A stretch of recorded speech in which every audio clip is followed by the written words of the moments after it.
Hey guys, welcome to episode 2 of CryptoCast. Tonight we have Crypto Jesus himself, Max from. Some people call it Solon, some people call it Solon, but it's named after a Greek philosopher, a guy named Solon, and he was the founder of what became the world's first democracy in Athens. And the reason why we named it after him is because not only did he found the world's first democracy, but he also used his personal wealth to annul the debts of every Athenian. At the time, Athens was undergoing a terrible debt crisis in which people were selling themselves into slavery to feed their families. So Solon used his personal wealth to wipe the debts of everyone and have all the slaves sent abroad and at home freed and returned to their families. So we kind of took that ethos in as not only do we believe in true democracy and true decentralization, and now we finally have the technology to allow for true decentralization, blockchain, but we also believe in people obtaining their own wealth. You guys are democratizing, growing our portfolios, it looks like. Democratizing finance is actually our slogan. I like it. I like it.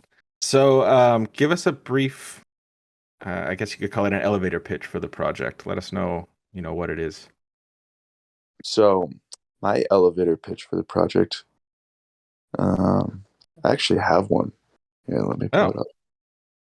I actually just wrote this recently. But the ecosystem itself is fairly complicated.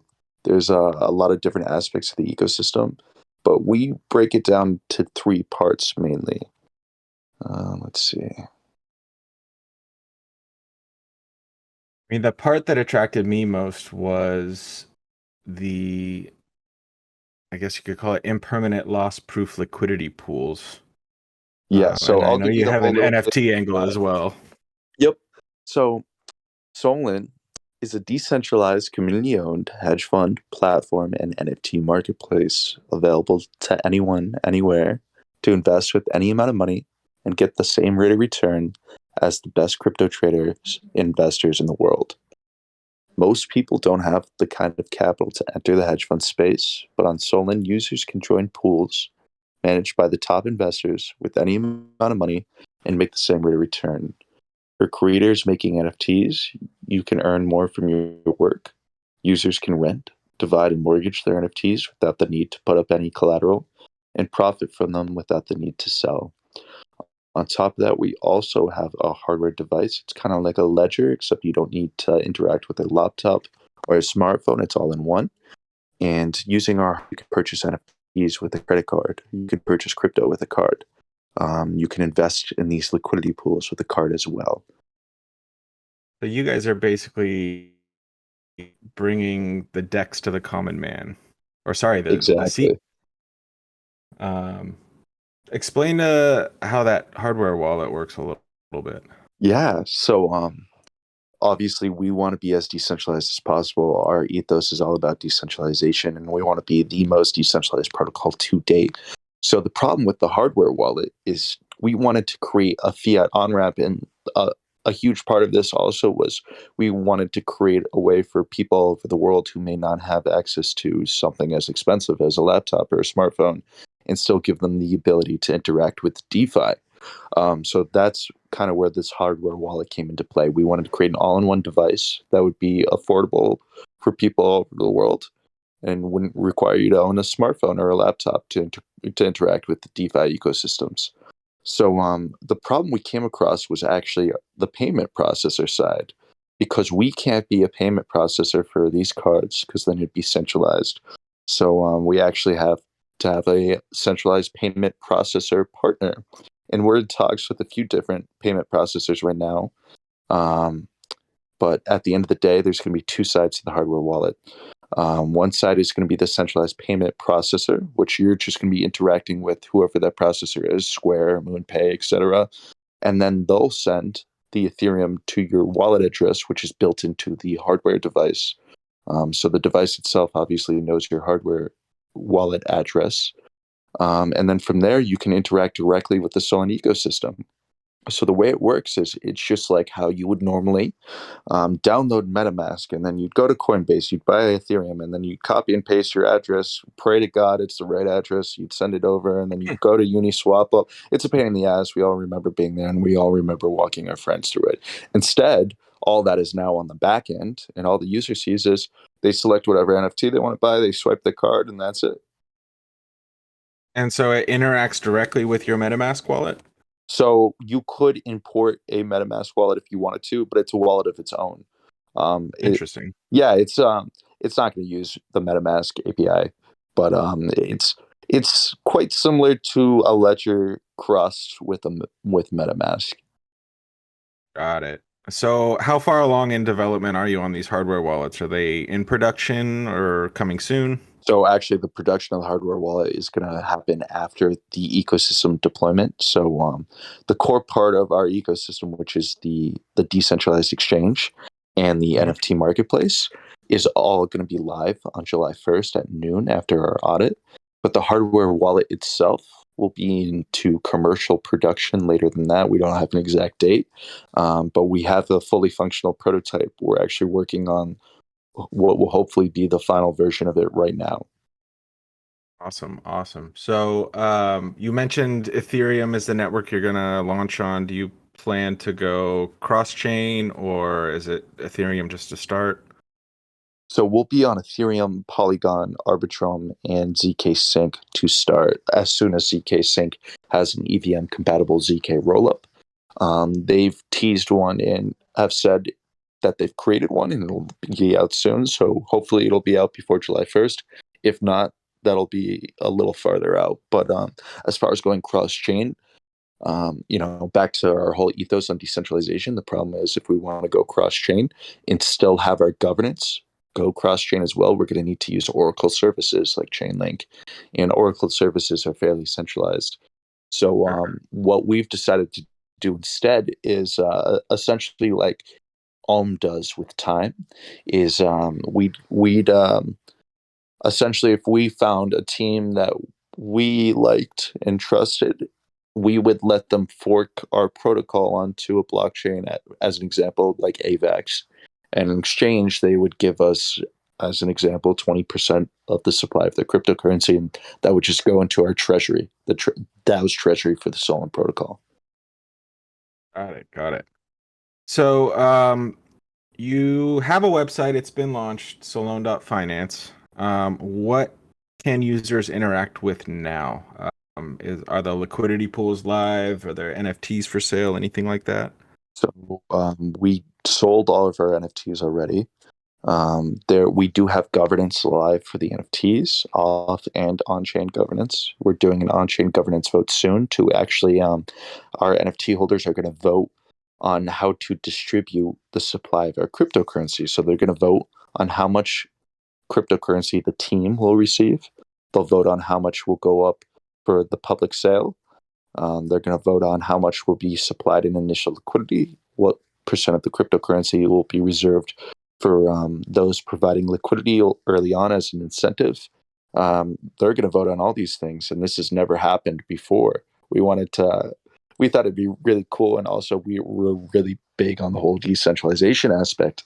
And throughout history, the teams that have created these projects have decided what percent of the supply of the cryptocurrency goes to the team, what percent goes to VCs, what percent goes to X, Y, and Z thing. One, we wanted to take no VC funding at all, and that's why we did our NFT sell. We believe in true decentralization, but we wanted to take it a step further and really embrace the whole most decentralized protocol to date and have the people decide our equity. So you're essentially democratizing the whole whitelist process. So Yeah, we're that doing kind of everything. ties in with your vision of just democratizing everything. Yeah, so everything involving any sort of equity or money is going to be decided as an on-chain vote by our NFT holders. So the NFT holders and the protocol itself are actually two separate entities, two separate DAOs. But if you purchase the NFTs, your NFT comes with a bit of our cryptocurrency, which will give you governance power in the cryptocurrency DAO, which is the protocol itself. The NFT holders DAO is a separate entity, but we wanted to create them as a decentralized entity so they could decide certain things for the protocol, because otherwise we would have no, obviously, before the cryptocurrency is deployed, what do you use as a decentralized body to decide things? And that's where the NFTs came into play. Interesting. So when you do the voting, is it weighted depending on how much of your token you hold, or is it one man, Yeah, one vote? so it's one NFT equals one vote. So if you got three NFTs, you have three votes. And then for the cryptocurrency itself, it'll be the same thing. One token is one vote. 10 tokens is 10 votes. What was the pricing like for the NFTs at launch? Was it just So we all the did same, something or very no, we did something pretty unique. Is we actually wanted to disincentivize people from owning more than one. And obviously, we want to keep out whales and VCs and things like this. But so what we did is the price of our NFTs were zero point zero 0.06 Ethereum for one. If you wanted to buy a second one, you'd have to pay 0.07 for the second one, 0.08 for the third. So for two, if you wanted to just purchase two, it was 0.13. And we had a linearly increasing function on the cost of our NFTs. The reason why we did this is we didn't want any whales to essentially just purchase all the NFTs. And at the same time, we wanted to create a system where if you understand the value of the project, then if you have the capital to do so, then you will be willing to pay a premium. And that money gets redistributed to those who may not have the capital to invest, but still had enough to get one NFT. Because all of the money goes back into the project. We didn't take any profit from the sale of the NFT itself. where did the profits go into So liquidity, or that's a great question, Frankie. So our largest expense was the audit itself for $360,000 with Trail of Bits. I'm very keen on the security of the user at the end of the day, right? We see hacks for hundreds of millions of dollars all the time in this space. And at the end of the day, the reason why is usually poor audit or lack of an audit thereof. So I wanted to do the best auditor I could think of. And that would be Trail of Bits. Trail of Bits consensus and opens up another top three, but Trail of Bits was the best for us because they audited Uniswap, they audited Balancer, the MakerDAO, Gemini. But we like to describe ourselves, the automated market maker part of our ecosystem, as a mix between Balancer V3 and Uniswap V3 and Balancer V2. So that's the main reason why we went with Trail of Bits. The earliest we could have our audit begin, because they're so booked up, was May 9th. And we needed to raise that $360,000 without giving anyone special prices on equity. So what most cryptocurrencies usually do is they'll make a deal with a venture capitalist group. In exchange, they'll give them a cheaper price on their cryptocurrency than everyone else. But we didn't want to do that. So there was another use case for the NFT sale. And because of that linearly increasing function, we actually raised a lot more money than we thought we would. And with the leftover capital, we bought a mutant ape, a doodle, a bored ape, and some strong nodes. We got the mutant and the doodle about 30, just over 30 days ago now. So, and the strong nodes. So far we've like 2 to 3x the investment on the leftover capital, which has been great. and those investments are going back into the protocol? Yeah, so actually, everything is completely decentralized. So in theory, they could go back into the protocol, or they could be paid out to all of our NFT holders as individuals. They can do whatever they want with that capital, although they cannot legally pay themselves out individually at the moment from a DAO. Um, but they could keep reinvesting that money. So the NFT holders DAO has kind of turned into like a little fund of its own. Interesting. Let's talk about the liquidity pools. You guys seem to have solved the issue of impermanent loss. Can you touch on that a little bit? Yeah, so impermanent loss isn't really an issue. Obviously, it's the only risk associated with liquidity pools. But what we did is we actually created a new type of fee, that if you're a liquidity provider, it actually can determine the maximum amount of impermanent loss that you would receive in a single trade. And That's how we can create an environment where the liquidity provider experiences zero and permanent loss, but it's variable in our ecosystem. So that liquidity provider can select an amount of impermanent loss between 0 and 100%. Why wouldn't they just keep it at 100% the entire time? It's 100% as a no impermanent loss. The reason why is because these pools are not grouped together. They're all individual. Anyone can create their own pool in our ecosystem. They can have up to 2,000 different cryptocurrencies in that pool. They can also have concentrated liquidity. But the key is it's going to be a free market. So you can have pools with the same exact assets, and you'll have one pool that has zero impermanent loss, and you'll have another pool that may have the maximum amount of impermanent loss. So when the user is swapping one cryptocurrency for another in our decentralized exchange, they will automatically interact with whatever liquidity pool has the best price. And if you have no impermanent loss in your pool versus someone with the same assets that has the maximum amount of impermanent loss, that person trading will trade with the pool with the minimum amount of impermanent loss because it'll be cheaper for them. So there's a variable fee basically based on risk. Correct. Okay, got it. So you could, in theory, as a liquidity provider, have done your research and predicted that, let's say, one of the assets you had in your liquidity pool was Ethereum. You predicted that Ethereum was going to double in price in the next 2 weeks compared to the relative value of your other assets. It was going to increase by 100% in 2 weeks, and the other ones were going to remain about the same. So you could slide your level of impermanent loss, so you have no impermanent loss. Wait out those 2 weeks for it to double, and then bring it all the way back down. Oh, so you can change it as you're In live invested. time.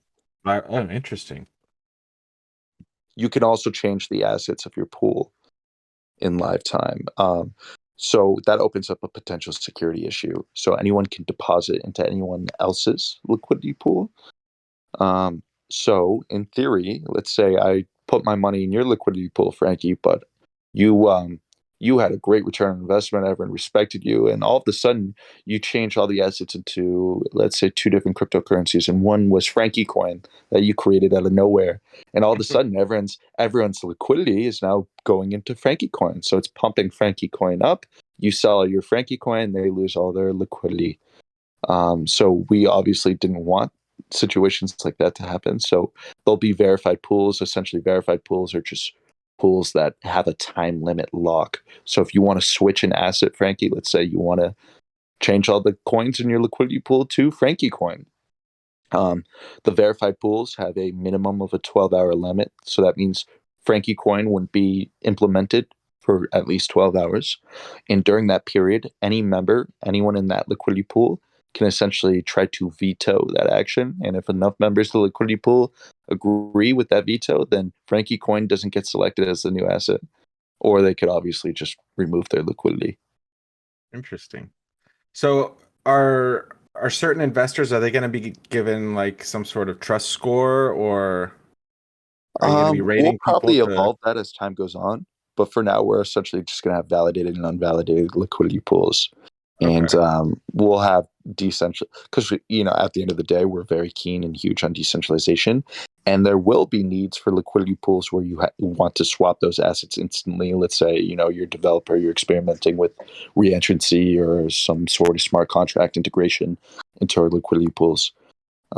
So there's always going to be use cases for those instant swaps. So we wanted to create an environment where people can have both types, but we also want to make sure people aren't getting rugged at the end of the day too. So there's, a huge push for anonymity and decentralization. Obviously, you and Ben have your names on the project. Does that mean everyone on the team's going to be doxxed, or is it just the two of you guys? So we give everyone on the team a choice. They can dox themselves publicly, or they can just dox themselves to us, and we require that they send their ID and everything to us. I understand some people just don't want to be doxxed publicly, and that's fine. But the reason why we have any member of our team dox themselves to us is just in case of anything. You know how it goes Yeah, in you this never you industry. never know. Yeah. Exactly. You never know, and it's good to have some sort of liability. Yeah. I mean, one of the selling points of DeFi is anonymity.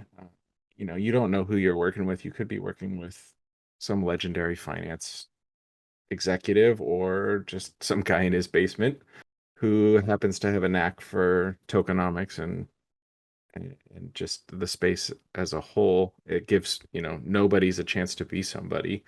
And Yeah, I that's the that's kind of beauty. one of the draws. It really is, right? Because I love that part about this space. So we have a whole nother part of our ecosystem, Frankie, where anyone could create a proposal in the DAO for the protocol. And the way we structured it is we wanted to incentivize innovation. So there are going to be all sorts of people that want to remain completely anonymous, but we wanted to create a structure where the protocol will live on for the rest of the time and people will continue to innovate within the protocol for the rest of the time, right?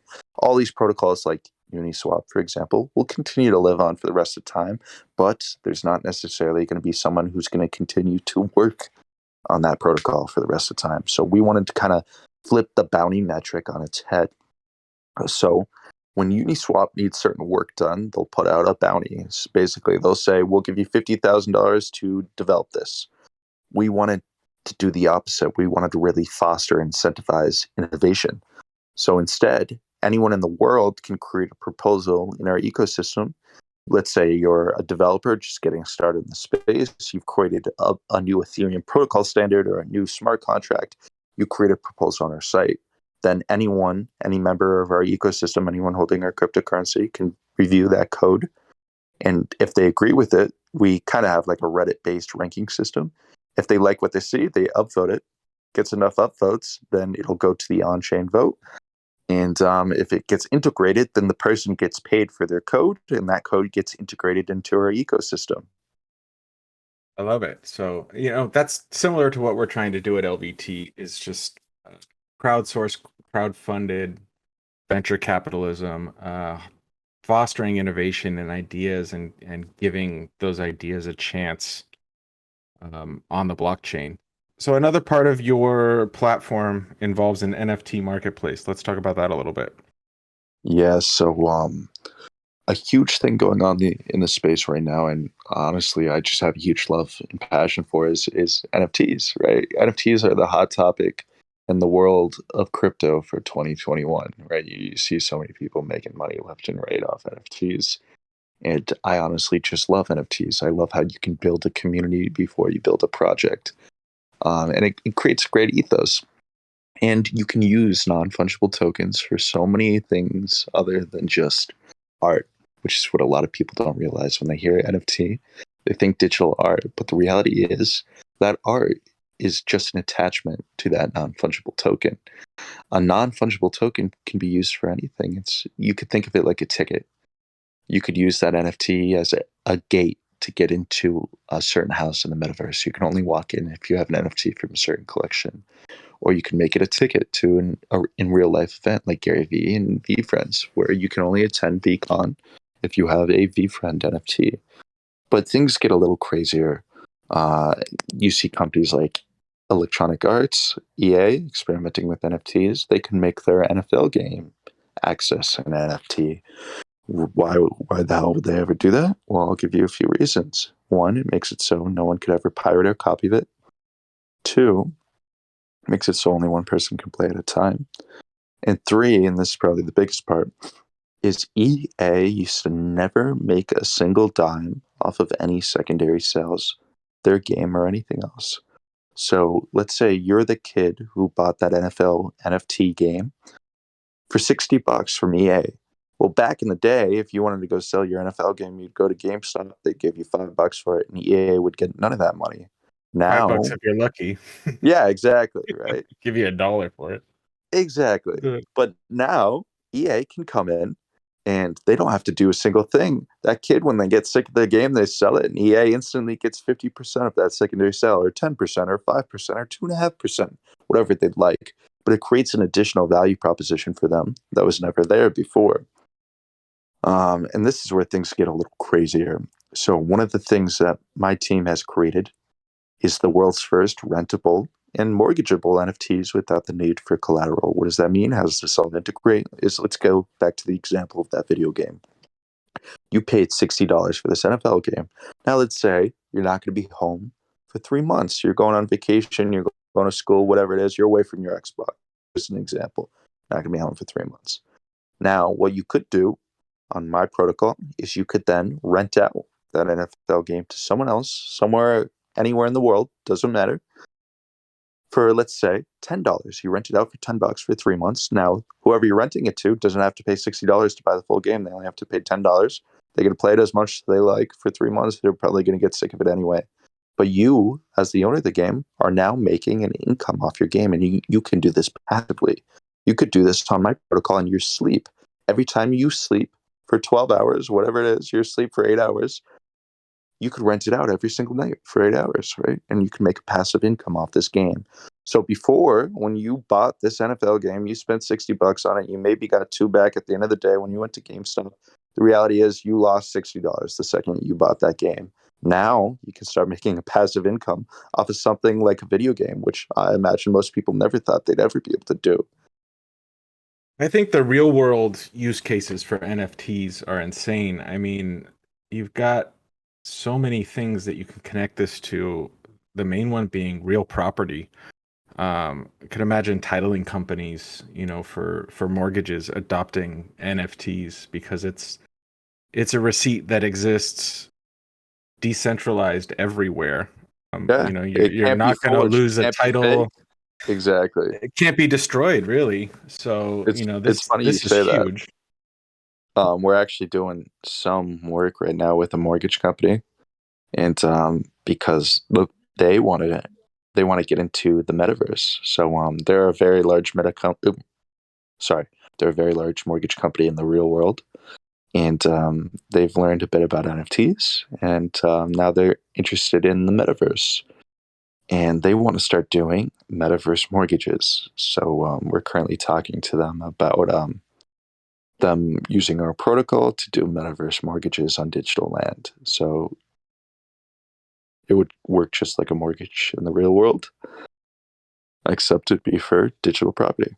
So they would, essentially you'd put a down payment down on the NFT, make payments on it monthly until the mortgage is paid, and then you own the NFT and it's transferred to you. It's even better than that, Frankie. So the technology we've created with rentable NFTs has actually it allows you to hold that NFT. So let's say you wanted to buy a Bored Ape. Obviously, you didn't want to put the 70 ETH up front. So instead, you put 1 ETH down. You have a monthly payment. You have this Bored Ape in your wallet. So we created a new Ethereum protocol standard that allows for all of this. And if you miss a payment, the NFT is automatically taken out of your wallet address, returned to whoever has offered to give you this mortgage, and you receive all the money you've put into it so far back minus a fee, and that fee is whatever you agreed to with your mortgage provider. So the mortgage provider can be anyone. I could mortgage You out could be a Bored correct. Ape that I owned. Yep. And then how are you determining things like interest rates? Is there going to be a blockchain credit score?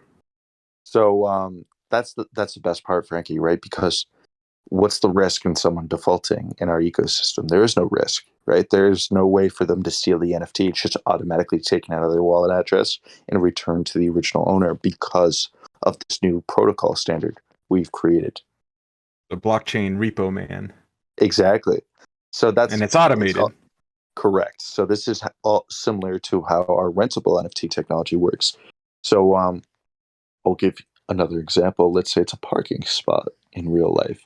So you could go onto our protocol, rent out this parking spot, say downtown Miami, you need a spot for 24 hours. You rent it out for 24 hours.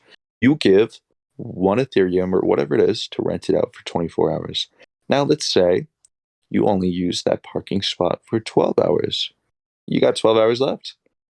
Guess what you can do in our ecosystem? You can rent out the remaining 12 hours to someone else. Doesn't matter, whatever wallet it's in. You could list it for sale. You could transfer it. You could send it to Frankie. It doesn't matter what wallet it's in. After that 24-hour period is over, it is automatically returned to the original owner. Fascinating. So you could do this I mean, with anything, once you tie it into off-chain assets, you could do parking spots, cars, video games. It sounds to me like the possibilities are endless once, Correct. the And honestly, this is what we feel like the required technology to make NFTs part of our everyday lives, right? There's no reality in which NFTs are going to be part of our everyday lives if they can't be rentable. makes sense. Yeah. Yeah, it just it brings so many things into the 21st century, I guess, for lack of a better term. Once a lot of people criticize NFTs as just being, a receipt for a JPEG, but once you bring it off chain, there's just so many possibilities that can literally change the way so many industries operate. Oh yeah, I mean, you could even think of it like a car, like Tesla, for example. You control your Tesla with your phone. In theory, someone could get control over that wireless signal, your phone, whatever it is. But instead, if they made that pass an NFT, you have your wallet address on. You could even still have it on your phone or MetaMask or whatever the hell you want. Then you can interact with it there. And can verify digital ownership over that vehicle, and you don't have to worry about anyone hacking your car or anything else. Do you guys have plans in place for how to tie these on-chain assets to the NFTs?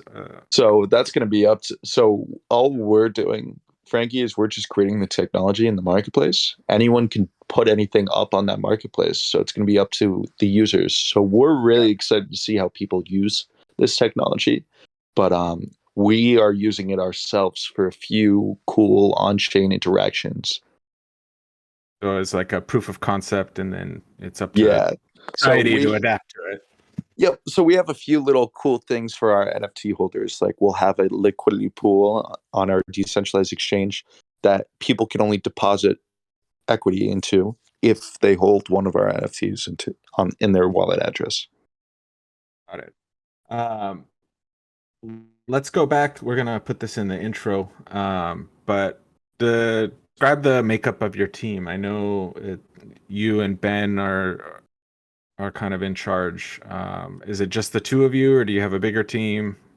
So as it stands right now, I don't like to really use the term CEO, but it gives a good identifier for what I do. Sure. So I'm basically the CEO. Ben is basically the CTO. We have one other person on the software side who is taking care of testing, project management, a few other things. And then aside from that, we really just have our what we call our core contributors, and those are just people we've met through the space throughout time who are very faithful members of the community, believe in the project and the ecosystem, and those are our moderators, our Discord organizers, our Twitter space hosts and community organizers, marketers, etc. I got it. Yeah, that's really similar to how we do things at LVT. A lot of the core team are made up of just community members who made an impression early on as Discord moderators. That's how I started. I was a volunteer Discord moderator. That's how Um, I started too. and now I'm doing, AMAs and a podcast. So Hell we yeah, really man. appreciate that. I don't have a background in tech, but I've always wanted to work in tech. I just didn't have, the necessary credentials. That's not what I went to school for. But now I find myself completely involved with, what I think is the future of finance and several other things. So I What is really love what you undoubtedly the guys are future. doing. Thank you, thank you. I really appreciate that. And you know what, Frankie, that's the beauty of this industry because I don't even code, right? But I can run a company. and and all this is only and we raised over $500,000 and all these other things without even talking to a single VC, and all this is only possible because of the Web3 space. Yeah, I'm so excited for the future, and my only regret is not getting involved sooner. Oh, I But hear. I I feel think that way myself. we're still early. We are very early. At the All end of right, the day, let's there's there's only 200,000 people that even own NFTs in the first place, right? Yeah, and even fewer own, all of these tokens that pop up every day, and there's Uh, just it's an exciting place to be. I love it. The way it's hard to explain to like friends and family. A it's lot like of the talking people to a that brick are wall. yeah. They When think I you're told my fucking mom crazy. about it, she looked at me like I was a criminal. And now she's starting to adjust to it a little bit more. But yeah, it's the purpose of this podcast is just to showcase ideas like yours, projects like yours that we feel are going to change this space. Guests on this podcast aren't necessarily here for VC funding or anything like that. It's just projects that come across, our table that need to be showcased.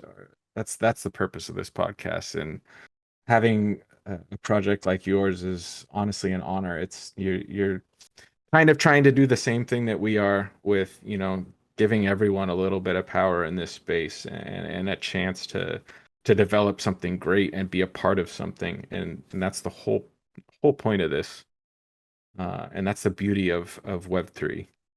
Thank you, Frankie. I really appreciate it. And thank you for taking the time to do this. I You too, appreciate Dave. you working around my weird schedule today, but Hey, you I'm worked glad we around were my able to get schedule. you on. It's hard getting a bunch of people on different time zones all coordinated, but I'm glad we were able to sit down and do this. And I'm really excited to see where your project goes. Thank you. And thank you, Dave. Have a nice Okay. night. Thanks, man. Take it easy.